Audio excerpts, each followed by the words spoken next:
let us take a look at our third question. Consider the graph g at x is equals to the log base 1 over 3 x. Write down the coordinates of a. Let us look at the a. A is what now? A, it is the x-intercept of the function, and looking at this function, it is a logarithm function. Remember, logarithm function, it comes from what? Comes from the exponential functions. You will recall that the inverse of an exponent is what? It is a log. The inverse of a log is what? Is the exponent, right? But in this case, we are given what? We are given g at x is equals to log. Log of what? Log base 1 over 3 x, right? Now, we are required to write down the coordinates of this point, which is what? Which is the x-intercept. Remember, to exponential in an exponential function, we have y-intercept, not an x-intercept. We have y-intercept in an exponential function, and our y-intercept is what? 0 is to 0 is to 1. And as you move towards what? Towards the inverse of that exponential function, you will interchange the two functions. Instead of 0 is to 1, you will have 1 is to 0. So in other words, the coordinates of a, we have 1 is to what? 1 is to 0, which is what? Which is our x-intercept. But when we go to exponential function, this will be 0 is to 1, which will give us what? A y-intercept. But in this case, we have what? We have an x-intercept. The second one, sketch the graph of what? The inverse of g at x. I want you to take note of this. G at x is what? G at x is a logarithm function.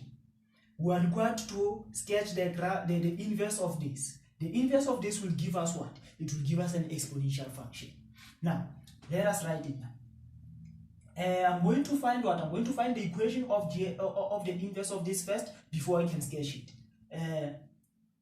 I have g at x is equals to log base 1 over 3 x. Remember, you swap g at x and x. So I have x is equals to what? X is equals to log base 1 over 3 g at x.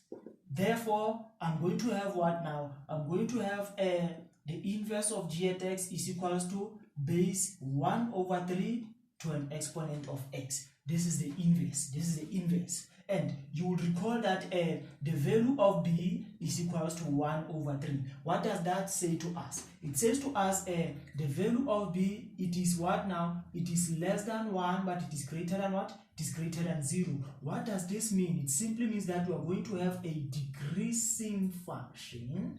We're going to have a decreasing function. So I'm going to draw my set of x's here.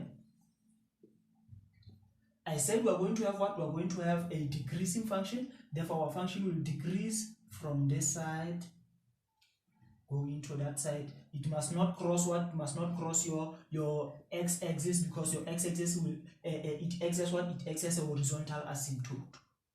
So this point here, it is the coordinate of a as you interchange them. Coordinate of a, we have 1 is to 0. Therefore, as you go to the inverse of this, it will be 0 is to 1. Right? We have another function again.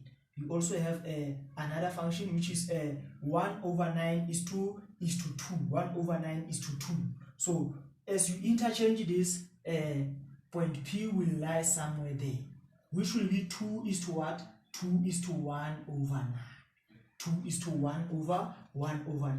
This is the graph of what? This is the inverse of this function, of that function. The inverse of a log is an exponential. The inverse of an exponential is a log.